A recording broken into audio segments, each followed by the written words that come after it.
There is this quote from Ramesh Balsekar. I'll read it out. It says, fighting the ego, the mind, is precisely what the ego wants. You cannot fight the mind. You cannot suppress the ego.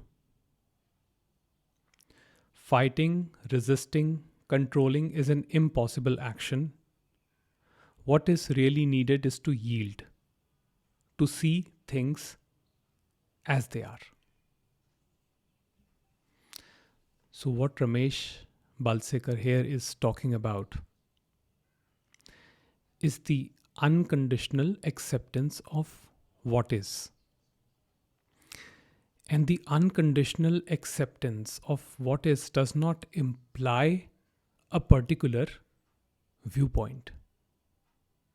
It implies the absence of an observer that has a particular conditioned viewpoint.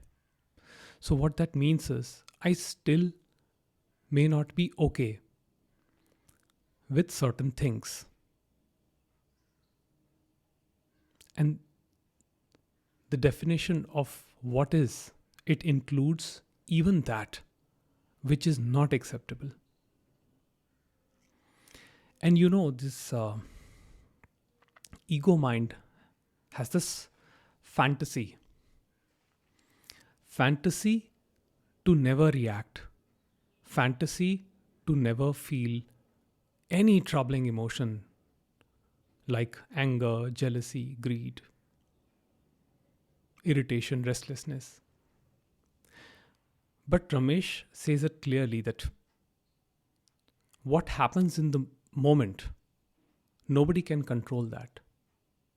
And if you see your own experience, what springs up this very moment, that thought cannot be controlled by anyone. An event that occurs in the moment cannot be controlled by anyone. So a thought may come up about something which irritates you, and you have no control over the arising of that thought.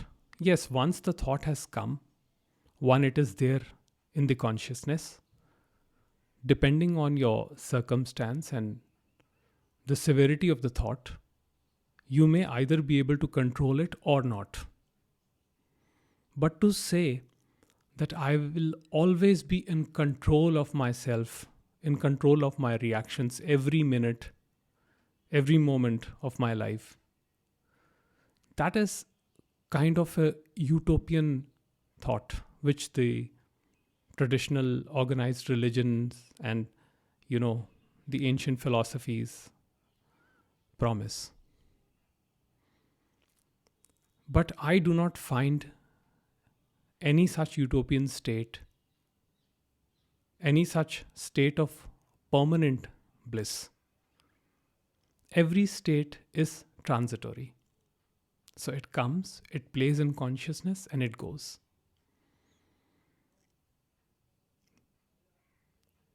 And there is something that is constant, but it is impossible for the mind to see that, because the mind is a product of that. It is something that makes the perception possible. So trying to grasp it as an object of your awareness, it's not possible. But the realization, the recognition of that in itself is liberation. So liberation does not mean that one becomes completely free from the cycle of pain and pleasure, that one never reacts, that one successfully chooses to suppress certain emotions or avoid certain emotions and only be happy and ecstatic and euphoric all the time. There is no permanent state. And that is why the concept of enlightenment becomes problematic, because the traditional concept of enlightenment says that there is a place of permanent bliss. And I can understand from what context it has been said in the scriptures. But from the observer's point of view, from the person's point of view, this limited mind body organism, there cannot be any permanent state. So every emotion will arise in consciousness, will play in consciousness, and it will cause disturbance. And that is why Nisargadatta Maharaj calls life a cycle of pain, and pleasure. But he also says that wisdom is knowing nothingness, and love is knowing everything.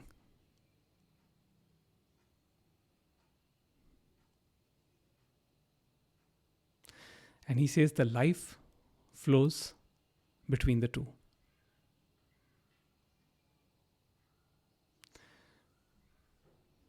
You know, all this idea of controlling one's action, manipulating situations to conform to a certain idea that the society validates, this is not something that can be retained permanently. And yes, the human being is a flawed entity. The flaws of human being is a perception of the personal limited mind. We see certain things as flaws. And then we start a journey of removing those flaws. But if we are totally attentive to what is happening, we see, or rather it is seen, that there is actually no central agency in charge of anything. This whole illusion that there is someone sitting here which is managing everything, producing all actions and reactions and so on, that is an illusion. There is no scientific proof that there is a you, centered somewhere within, which is in charge of anything. The moment you go to sleep, everything vanishes. There's absolutely nothing.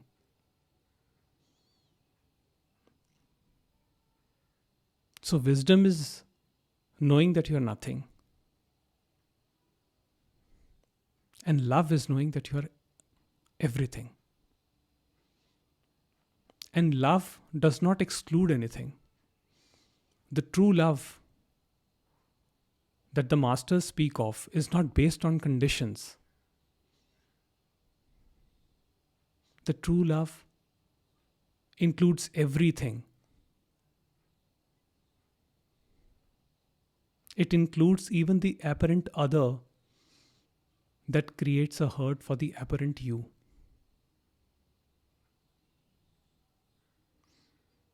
And if you are truly in that love, in that place of pure love, what you recognize is that there is neither the other and there is neither you.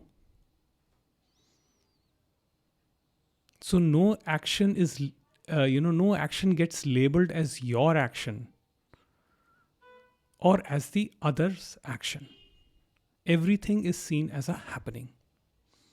And when this is realized, when this recognition comes, the mind automatically begins to become still. Because then there is no movement around one's actions or the other people's actions, because everything is seen as a happening. So this incessant need of the mind to control everything, to control its thinking, to control its urges, to control its compulsions, all that begins to wither away. And one accepts themselves the way they are. And a tremendous amount of compassion comes from that.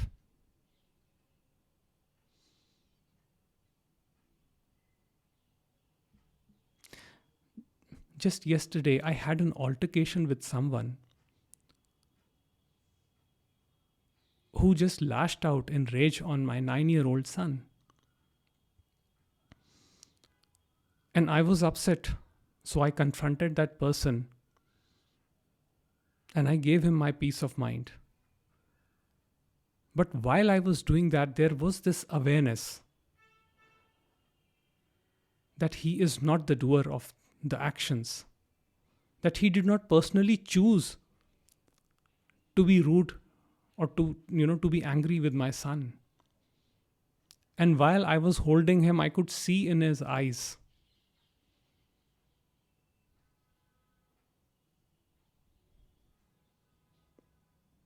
and neither did I create any ill feeling towards myself for giving that person my peace of mind. So whatever happened, happened in that moment.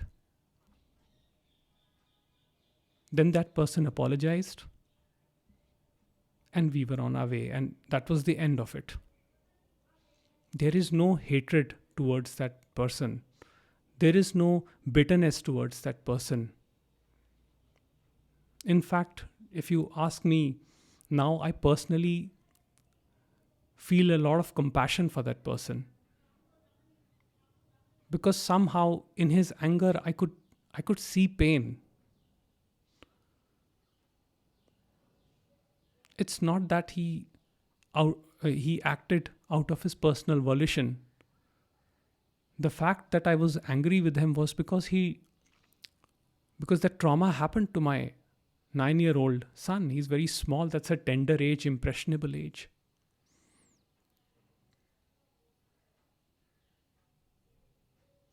But there is no complaint about anything that happened. There is no bitterness towards anyone. And it is so beautiful that when Ramesh Balsekar says that behind the appearances is the same consciousness, is the same essence. And see how life provides opportunities to see this in practice.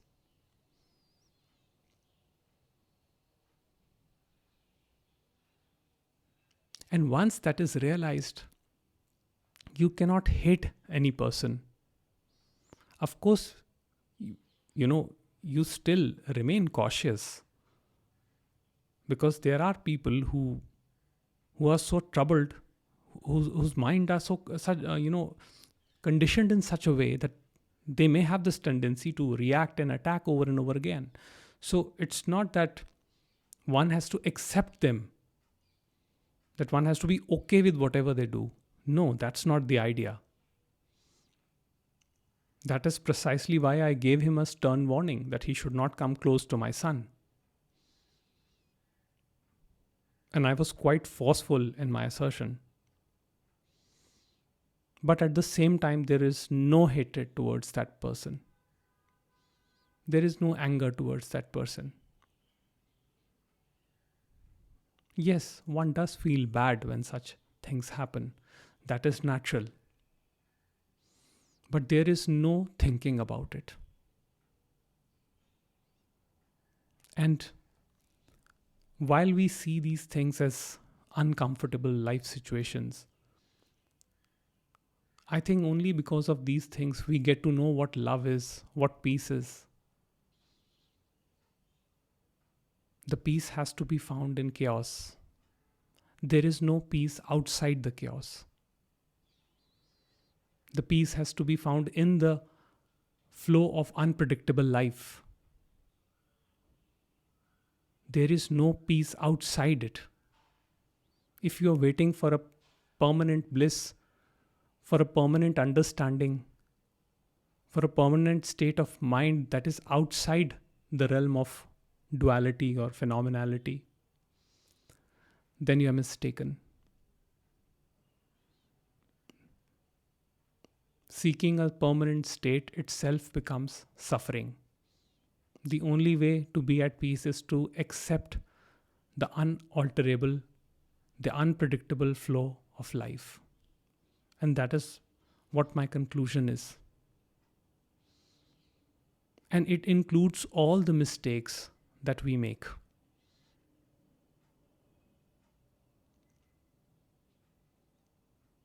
It includes everything. The love does not exclude.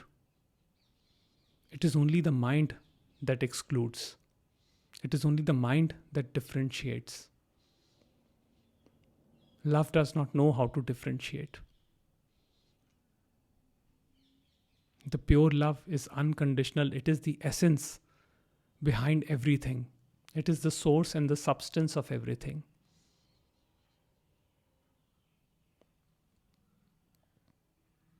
And when that essence is recognized, there truly can be no hate towards anyone.